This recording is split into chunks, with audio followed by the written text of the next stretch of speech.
താങ്കൾ ഒന്ന് ഹോൾഡ് ചെയ്യുക. ഇപ്പോൾ താങ്കളിലേക്ക് വളരെ പെട്ടെന്ന് തന്നെ തിരിച്ചെത്താം. ഇപ്പോൾ നടൻ കൃഷ്ണകുമാർ ടെലിഫോൺ ലൈൻ ചേരുന്നു. കൃഷ്ണകുമാർ, അതായത് ഇന്നലെ സിദ്ദിഖിന്റെ വാർത്താ സമ്മേളനം ഉണ്ടായിരുന്നു. അതായത് അമ്മയുടെ വാർത്താ സമ്മേളനത്തിൽ സിദ്ദിഖ് അതിവിനയത്തോടെയായിരുന്നു തന്റെ കാര്യങ്ങൾ പറഞ്ഞത്. ഇന്നിപ്പോൾ നടൻ സിദ്ദിഖിന്റെ ഒരു ആത്മകഥ റിലീസായിട്ടുണ്ട്.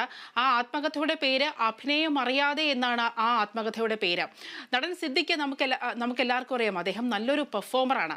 അദ്ദേഹം പറഞ്ഞത് താരസംഘടനയായ അമ്മയ്ക്ക് ഈ ലൈംഗിക ചൂഷണവുമായി ബന്ധപ്പെട്ടും കാസ്റ്റിംഗ് കൗച്ചുമായി ബന്ധപ്പെട്ടും ഇതുവരെയും യാതൊരുവിധ പരാതികളും നടിമാരിൽ നിന്ന് ലഭിച്ചിട്ടില്ല എന്നാണ്. അദ്ദേഹത്തിന്റെ വാർത്താ സമ്മേളനം കഴിഞ്ഞ, അതായത് അമ്മയുടെ വാർത്താ സമ്മേളനം കഴിഞ്ഞ തൊട്ടടുത്ത ദിവസം തന്നെ ഈ താരസംഘടനയിലുള്ള എക്സിക്യൂട്ടീവ് കമ്മിറ്റിയിലുള്ള നടിമാർ തന്നെ പറയുന്നു, അൻസിബയും ശ്വേതാ മേനോനും പറയുന്നു, സിനിമയിൽ പവർ ഗ്രൂപ്പ് ഉണ്ട്, നമുക്ക് അവസരങ്ങൾ നിഷേധിക്കപ്പെടുന്നുണ്ട്, സംവിധായകർ വാതിൽ വന്ന് മുട്ടുന്നുണ്ട്, സിനിമ ഒരു സേഫ് ആയിട്ടുള്ള ഒരു വർക്ക് പ്ലേസ് അല്ല എന്ന് ഈ നടിമാർ തന്നെ മുന്നോട്ട് വന്ന് പറയുന്നു. താങ്കൾക്ക് എന്താണ് ഇതിനെക്കുറിച്ച് പറയാനുള്ളത്? ആദ്യം തന്നെ എല്ലാവർക്കും, എല്ലാ പ്രേക്ഷകർക്കും ഒരു നമസ്കാരം പറഞ്ഞോട്ടെ. രണ്ടാമത്തെ വിഷയം, ശ്രീ സിദ്ദിഖേട്ടനുമായിട്ട് നല്ല ബന്ധമാണ്. അദ്ദേഹത്തിന്റെ ഈ പുസ്തകത്തെ പറ്റി എനിക്ക് കൂടുതലായിട്ട് അറിയില്ല. എങ്കിലും താങ്കൾ ചോദിച്ച ചോദ്യവുമായിട്ട് ബന്ധപ്പെട്ട് പറയാം. ഇത് ഒരു കലാരംഗം എന്ന് പറയുമ്പോൾ അതും പ്രത്യേകിച്ച് ഇതൊരു വ്യാവസായിക ഒരു മേഖലയാണ്. ഇവിടെ ലാഭമാണ്, പണമാണ് ഇവിടുത്തെ പ്രധാന വിഷയം. അപ്പോ ഇതിനകത്ത് 2-3 തരം ഗ്രൂപ്പുകളുണ്ട്. ഗ്രൂപ്പ് എന്ന് വെച്ച് കഴിഞ്ഞാൽ, ഒന്ന് പണം മോഹിച്ച് ഇവിടെ ഈ രംഗത്ത് വന്ന് പണവും പ്രശസ്തിയും എത്രയും പെട്ടെന്ന് ഉണ്ടാക്കണം എന്ന് വിചാരിച്ച് കുറെ പേര് ഇവിടെ ഈ അഭിനയ മോഹികളായിട്ട് ഉണ്ട്. ഞാനും ഒക്കെ അഭിനയം മോഹിച്ച് തന്നെ വന്നവരാണ്. പണം ഉണ്ടാക്കാനും പ്രശസ്തി ഉണ്ടാക്കാനും തന്നെ വന്നവരാണ്. അതുപോലെ അപ്പുറത്തൊരു വിഭാഗമുണ്ട്, പണവുമായി ഇരിക്കുന്നു, കുറച്ച് സിനിമ എടുക്കുക, അതിന്റെ കൂടെ അവരുടെ കുറച്ച് ആഗ്രഹങ്ങൾ തീർക്കാനായി വരുന്നവരുണ്ട്. ഇവർക്ക് ഇടയിൽ ഒരു ഗ്രൂപ്പ് വരും. കാരണം ഇതിനകത്ത് ഈ കൂട്ടിക്കൊടുപ്പുകാരുടെ ആവശ്യം വരും. മനസ്സിലായില്ലേ? അത് എല്ലാവരെയും ഉദ്ദേശമല്ല പറയുന്നത്. ഇതൊരു ചെറിയ വിഭാഗം ഇതിനകത്തുണ്ട്. അവര് ഈ മോഹങ്ങളുമായിട്ട് വരുന്നവരുടെ ഏത് കാര്യവും സാധിച്ചു കൊടുക്കാനായിട്ട് ഇത് വരുമ്പോൾ ഇരു കൂട്ടർക്കും മോഹങ്ങൾ നടക്കണം. അപ്പൊ എന്തു പറ്റുന്നു? ഇത് കുറച്ചു കാലമായിട്ട് നടക്കുമ്പോൾ മാനവ മര്യാദയായിട്ട് സിനിമയിൽ അഭിനയിക്കണം, നല്ലൊരു പേര് പ്രശസ്തി ഉണ്ടാക്കുന്ന നല്ല ഉദ്ദേശത്തോടെ വരുന്നവരെയും ഈ ഗണത്തിൽപ്പെടുത്തി ഇവിടെ ചൂഷണവും മറ്റു പീഡനങ്ങളും നടക്കുന്നുണ്ട്. നമ്മളിത് ധാരാളം കണ്ടു കഴിഞ്ഞതാണ്. പക്ഷെ ഈ കമ്മിറ്റി റിപ്പോർട്ട് എന്ന് പറയുമ്പോൾ നല്ല റിപ്പോർട്ടാണ്.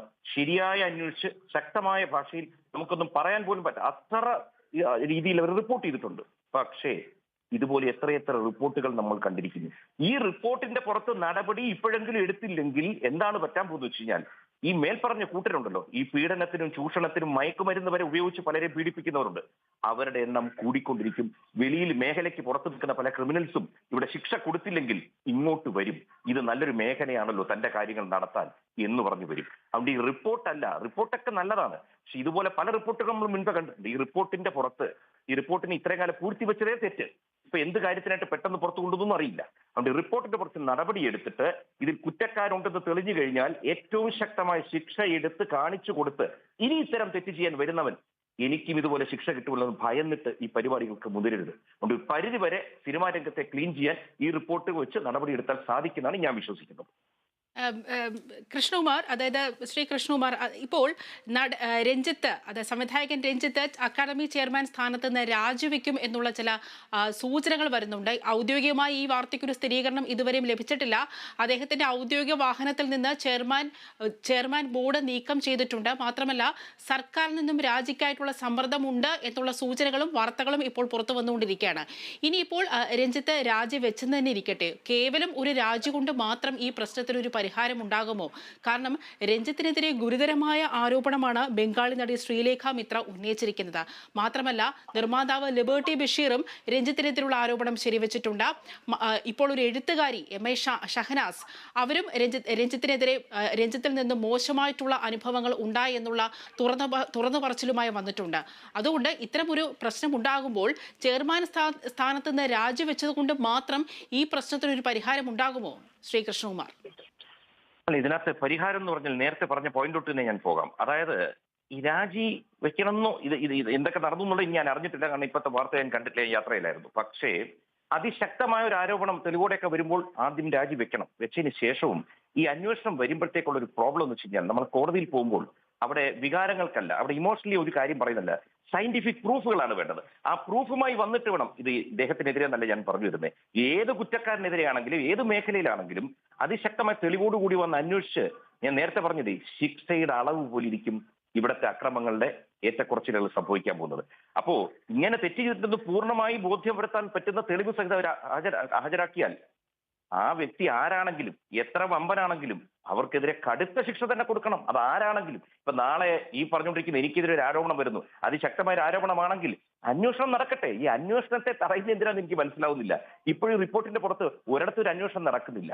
ഇപ്പൊ ഞാൻ സർക്കാരിനെ കുറ്റപ്പെടുത്താനോ ഒന്നുമല്ല, പക്ഷെ എങ്കിലും ഈ സർക്കാർ ശക്തമായൊരു സർക്കാരാണ്. അതായത് MLA-മാരുടെ സംഖ്യ വെച്ച് നോക്കിയാൽ വളരെ ശക്തമായ ഒരു സർക്കാരാണ്.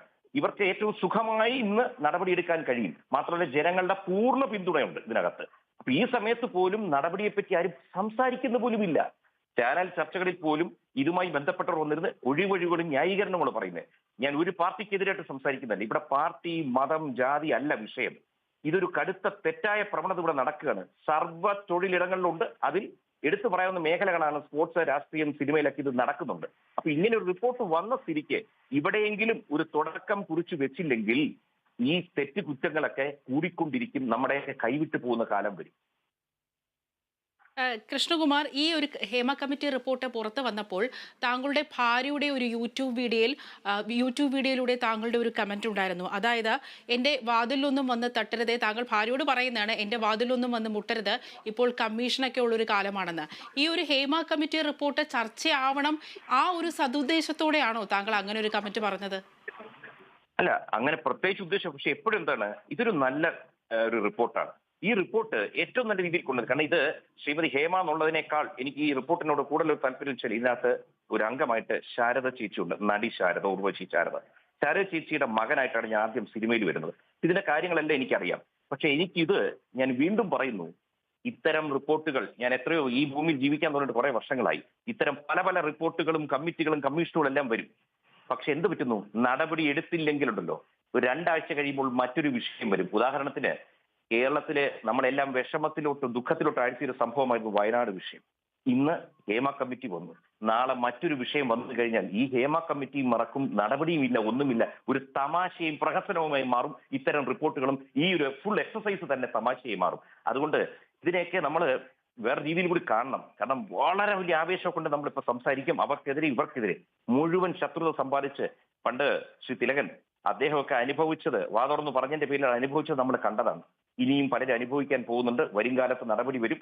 പിന്നെ എന്ത് നടപടി വന്നാലും നമുക്കൊന്നും ഇത് ബാധകമല്ല, നമ്മളൊക്കെ ഒരു പ്രായം കഴിഞ്ഞു പോയതാ. പക്ഷേ ഇവിടെ ഇന്നും വീണ്ടും വീണ്ടും ഞാൻ പറയുന്നു, ഇപ്പൊ യൂട്യൂബിൽ ഞാൻ പറഞ്ഞതൊക്കെ മനസ്സിലാക്കേണ്ടവർക്ക് മനസ്സിലാക്കാം. ഇത് എന്താ പറ്റുന്ന വെച്ച് കഴിഞ്ഞാൽ, നമ്മൾ ഇന്ന് എന്ത് അഭിപ്രായം പറഞ്ഞാലും എന്റെ മതം, എന്റെ രാഷ്ട്രീയം അതനുസരിച്ചാണ് അതെടുത്ത് വിഷയമാക്കുന്നതും അതിന് വലിയത്. അതിലൊന്നും എനിക്ക് വലിയ സങ്കടമൊന്നും തോന്നാൻ, ഞാനിത് കണ്ടും കേട്ടു. എനിക്കും എന്റെ മക്കൾക്കുമെതിരെ, എന്റെ കുടുംബത്തിനെതിരെ കുറച്ച് നാളായി നടക്കുന്നത്. ഞങ്ങളിത് ശീലിച്ച് ഇന്ന് ഇത്തരം പ്രശ്നങ്ങൾ വന്നില്ലെങ്കിൽ ഞങ്ങൾ ആലോചിക്കും, ഇന്ന് എന്ത് പറ്റിയ ആൾക്കാർ ഞങ്ങളുടെ യൂട്യൂബ് ബ്ലോഗ് ഒന്നും കണ്ടില്ലേ എന്ന് വരെ തോന്നി തുടങ്ങുന്ന അവസ്ഥയിൽ. അപ്പൊ അത് മാറ്റുക. നമ്മൾ വീണ്ടും വിഷയത്തിലോട്ട് വരാം. ഇത്തരം ഈ പ്രശ്നങ്ങൾ ബഹുഭൂരിപക്ഷം അനുഭവിക്കുന്നത് സ്ത്രീകളും പെൺകുട്ടികളുമാണ്. പെൺകുട്ടികൾ എടുത്ത് ഞാൻ പറയാം. അതുകൊണ്ട് വീണ്ടും ഒരിക്കൽ കൂടി പറയുന്നു, ഏറ്റവും ശക്തമായ ശിക്ഷാ നടപടിയാണ് ഇവിടെ ആവശ്യം. അത് എടുത്തില്ലെങ്കിൽ ഇതെല്ലാം തമാശയായി മാറും. ശ്രീ കൃഷ്ണകുമാർ, ഇപ്പോൾ താങ്കളുടെ മക്കൾ, പ്രത്യേകിച്ചും അഹാന സിനിമയിൽ സജീവമാണ്. അഹാനയുടെ ഏറ്റവും ഒടുവിലത്തെ സിനിമ, റിലീസായ സിനിമ അടിയിൽ, അഹാനയുടെ പെർഫോമൻസിനെ കുറിച്ച് വളരെ മികച്ച പ്രതികരണമായിരുന്നു ലഭിച്ചുകൊണ്ടിരുന്നത്. പക്ഷേ ഒരു നടി എന്നുള്ള നിലയിൽ അഹാനയുടെ ഒരു കാലിബറിന് അനുസരിച്ചുള്ള റോളുകൾ സിനിമയിൽ കിട്ടുന്നുണ്ടോ എന്നുള്ള കാര്യത്തിൽ പലപ്പോഴും സംശയം തോന്നിയിട്ടുണ്ട്. ഇപ്പോൾ ഹേമ കമ്മിറ്റി റിപ്പോർട്ടിൽ പറയുന്നത് ഈ കാസ്റ്റിംഗ് കൗച്ച്, സിനിമയിൽ പ്രവേശിക്കുന്നതിനായിട്ടുള്ള അഭിമുഖമാണ് ഈ കാസ്റ്റിംഗ് കൗച്ച് എന്ന് പറയുന്നത്. അതിൽ പാസ്സാവുന്നവർക്ക് മാത്രമേ സിനിമയിൽ ഇഷ്ടംപോലെ അവസരം കിട്ടത്തുള്ളൂ. നോ എന്ന ശക്തമായ വാക്ക് പറയുകയാണെങ്കിൽ അവസരങ്ങളില്ലാതെ വീട്ടിലിരിക്കേണ്ട അവസ്ഥ വരും. അത് എത്ര കഴിവുണ്ടായിട്ടും കാര്യമില്ല, നോ എന്ന് പറയുകയാണെങ്കിൽ വീട്ടിലിരിക്കേണ്ട അവസ്ഥ വരും. താങ്കൾക്ക് ഇതിനെക്കുറിച്ച് എന്താണ് പ്രതികരിക്കാനുള്ളത്? ഇത് ഞാൻ പറഞ്ഞിരുന്നു, ഇതിനകത്ത് പണ്ട് പലരും പറഞ്ഞ പോലെ ഈ പ്രവണതകളെല്ലാം അന്നും ഉണ്ടായിരുന്നു, ഇന്നും ഉണ്ടായിരുന്നു, നാളെയും ഉണ്ടാവും നടപടിയില്ലെങ്കിൽ. പക്ഷേ ഇപ്പൊ എന്റെ മക്കളുടെ കാര്യം വേണേ അത് തന്നെ എടുത്ത് പറയാം.